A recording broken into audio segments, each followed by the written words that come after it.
Every hotel has a room you were never meant to open. A story you were never meant to hear.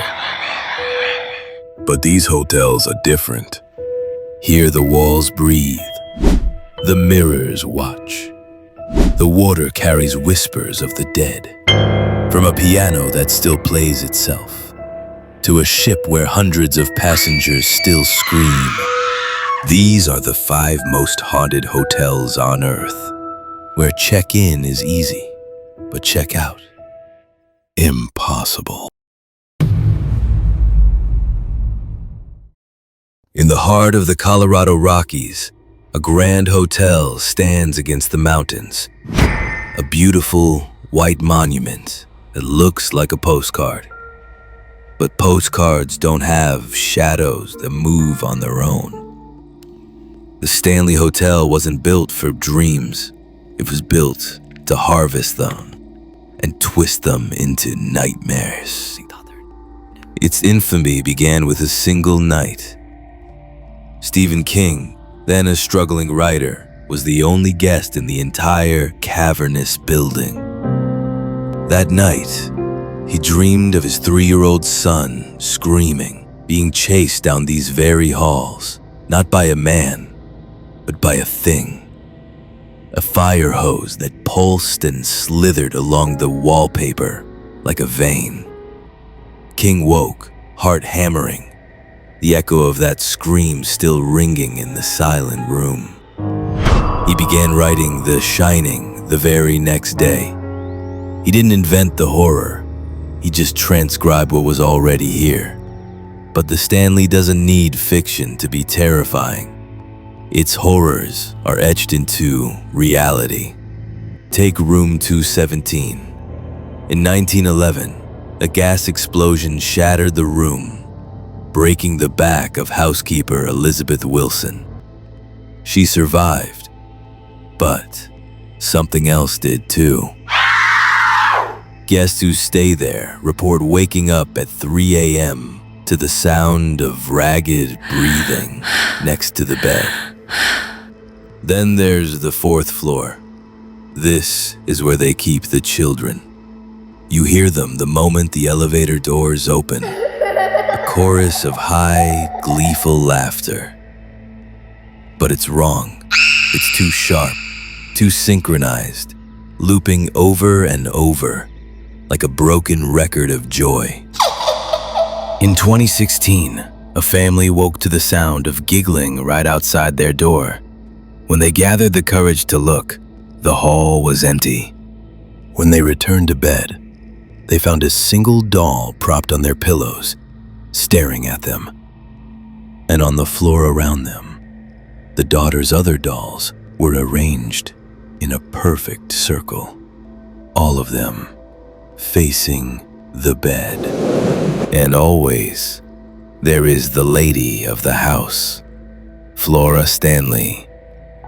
Her piano still plays in the grand ballroom long after the last guest has retired. Some see her reflection in the window, a wisp of gray silk dancing with a shadow that has no source. A group of drunk tourists once decided it would be funny to shout requests during her nightly performance. The music stopped. The air went dead and cold. Then, from the darkest corner of the empty ballroom, a woman's voice, raw with a century of fury, whispered a single word. Please. Every light bulb in the chandelier exploded simultaneously, showering them in glass. The doors locked themselves. They were trapped in the pitch black with her for over an hour, listening to the sound of one single piano key being struck in the darkness, over and over and over. But mountains aren't the only prisons. Some are built of stone and sorrow. In the Canadian Rockies stands the Banff Springs Hotel, a castle that promises luxury but delivers nightmares. The most famous resident here is known only as the bride. On her wedding night in the 1920s, her dress caught on fire as she fell down the big staircase and died. Now she is stuck here. People say they see a woman in a white dress dancing alone in the empty ballroom. Sometimes you can hear someone crying on the stairs, and a soft voice asking, "Why didn't you catch me?" People say the hallways themselves change shape at night. You might take a turn and find yourself in a corridor you don't recognize, one that seems to go on forever with no doors. But the sneakiest ghost looks like a normal worker. If a friendly bellman in an old-fashioned uniform offers to carry your bags, say no. His name is Sam. He is very nice and has worked here since 1928. The problem is, he doesn't know he died in 1955. He will lead you down a long hall to a room you didn't ask for, a room that feels cold and wrong. And when he leaves, you may discover the door has no handle on the inside.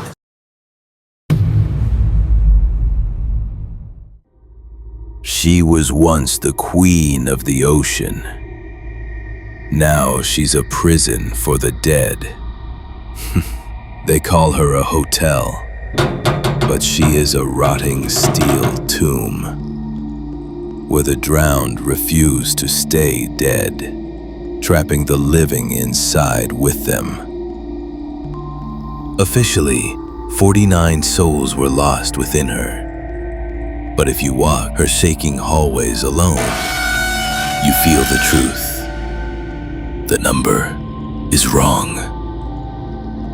Over 150 lost souls are stuck here. They are trapped in a place with no way out. Deep down inside the ship, in the hot engine room, the air still smells of oil and fear. This is where a sailor named Greasy Joe was killed by a heavy door that slammed shut on him. Now, the room feels alive in a bad way. Tools don't just go missing, they are thrown from the shadows. And through the pipes, you can hear a knocking. It's like a signal, a cry for help from the other side of that door. Then there's the empty swimming pool. It has been dry and falling apart since 1967. So why do people still hear the clear sound of splashing water and children laughing? Why do wet footprints appear on the floor and never stop suddenly? The creepiest part happened in 2020. Workers checking the drains found hair wrapped tightly around the metal grate, as if someone had been pulled under and was holding on for their life. But the worst place on the ship is cabin B340. In 1949, two men who didn't know each other both hanged themselves in this same room on the same night. The scary part? No one ever found the rope they used. To sleep in B340 is to feel what they felt. Guests wake up suddenly, choking. They feel the rough scratch of a rope around their neck that isn't there. In the dark, you can hear them, first arguing, then begging. Then, the awful sound of a chair scraping across the floor. And then, silence. This isn't a ship. It is a recording of pain playing forever. The Cecil Hotel in Los Angeles was designed as a paradise in 1927, but within decades it rotted into something else entirely. In 1931, W.K. Norton was found convulsing and foaming at the mouth in his room. poison burning through his veins. Then came the suicides, then the murders, then the disappearances. Then he arrived. Richard Ramirez, the Night Stalker. The Cecil wasn't just his hotel, it was his sanctuary, his lair. He would hunt under the cover of darkness, then return to these very walls to sleep. The evil he practiced seeped out of him, soaking into the carpets, the plaster, the very foundation. And it never left. But the Cecil's most famous nightmare wasn't created by a killer. It was captured on camera. An elevator. The doors open onto an empty hallway. A young woman steps inside. She should be safe, but her body language screams pure, unadulterated terror. She presses every single button on the panel, not to call the elevator, but as a frantic plea for help. She cowers in the corner, peering out into the empty hall. She gestures, she argues, she pleads with someone, or something, that remains just outside the frame. Something that steps back into the shadows, that watches, but never ever enters. 2 weeks later, the complaint started. The water pressure slowed to a trickle. Then it turned black. It poured from the taps, dark and viscous. Guests said it tasted sweet, metallic. They would only later learn the horrific truth. For weeks, they had been drinking her, brushing their teeth with her, carrying her inside them. When her body was finally discovered in the sealed rooftop water tank, it wasn't an ending. It was a beginning. Because now, at 3:15 a.m., televisions erupt with static from dead channels. Doors knock, with no one on the other side. And in certain rooms, you can still smell it. Richard Ramirez's cologne, Elisa Lam's perfume, twisting together in the damp air, like they never left. For over a century, the Savoy has been London's crown jewel. Royalty and movie stars have walked its halls. But behind the glamour lies a cold, ancient darkness that preys on the living without ever breaking its perfect smile. New employees here don't get a manual. They get 3 rules, whispered by those who survived long enough to pass them on. Rule 1. Never set an extra place at the table, even if you count one more guest than you should. Staff have seen phantom butlers gliding between the chairs, pouring wine for people who died decades ago. Rule 2. Never speak to a guest you didn't see walk in. The shadows here take shape. Sometimes a man in a 1920s suit, sometimes a laughing flapper from the 40s. They'll ask you for directions to a room that no longer exists. If you answer them, they'll follow you. Rule 3, the most important. Never stare too long into the mirrors. They don't just reflect, they wait. One maid, polishing glass in an empty hall, saw a man in a black tailcoat appear behind her reflection. She spun around, nothing. When she looked back, he was closer, his eyes black and hungry. Then there is room 5. In 1957, a heartbroken stockbroker threw himself from its window at exactly 3:17 a.m.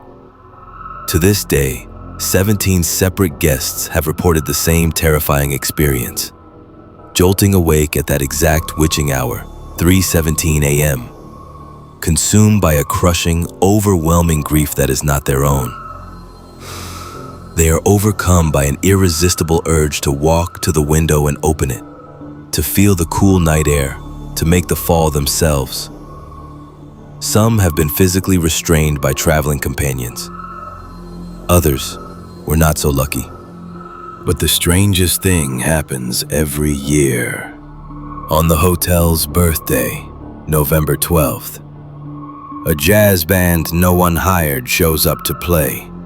The ballroom fills with fresh flowers that reek of decay.